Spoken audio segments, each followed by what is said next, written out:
உனக்கு தேவையில்லாத காரியங்களிலும் உனக்கு மிஞ்சின கர்மங்களிலும் நீ தலையிட்ட உன் வீட்டை கட்ட முடியாது பைபிள் சொல்லுது. இவன் வீட்டு மேல பாரமே இருக்காது, தான் குடும்பத்து வீட்டுல இருக்கிற மேல யாரு மேலயும் பாரம் இருக்காது. ஆனா ஊர்ல உள்ள எல்லாரும் மேலயும் பாரம். மாமா, மச்சான், சித்தி, சித்தப்பா, அங்கிள், ஆண்டி, இப்படி இவங்க எல்லாரும் மேலயும் பாரம். ஆனா தான் வீட்டுல முதல்ல பைபிள் சொல்லுது, தன் சொந்த வீட்டை நடத்தாதவன் தேவனுடைய ராஜ்யத்தை கட்ட முடியாது.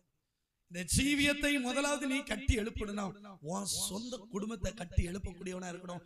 பெரிய காரியம் உனக்கு மிஞ்சின கர்மங்களிலும் நீ என்ன பண்ணக்கூடாது.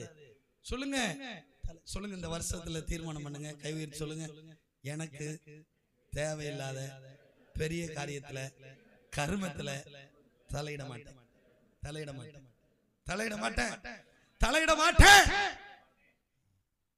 நீ வீட்டை கட்ட ஆரம்பிச்சு அப்படி கொஞ்சம் அந்த டைம் அங்க ஸ்பெண்ட் பண்றதை விட அப்படி திரும்பி உன் வீட்டுக்குள்ள வந்து அப்படியே பார்த்தனா அந்த வருஷத்துல ஈஸியா அந்த 2026ல உன் வீட்டை கட்டிடலாம். நல்லா கை தட்டுங்க. இப்ப தெரிஞ்சிருச்சா ஏன் வீடு கட்ட முடியாம கிடக்குதுன்னு? இப்படிப்பட்ட காரியத்துல நம்ம என்ன பண்றோம், தலையிடுறோம். அப்போனா இந்த வாசஸ்தலை கட்டுறதுக்கு நீ ஒரு அமைதியில் உள்ள ஒரு ஜீவனம் பண்ணணும்.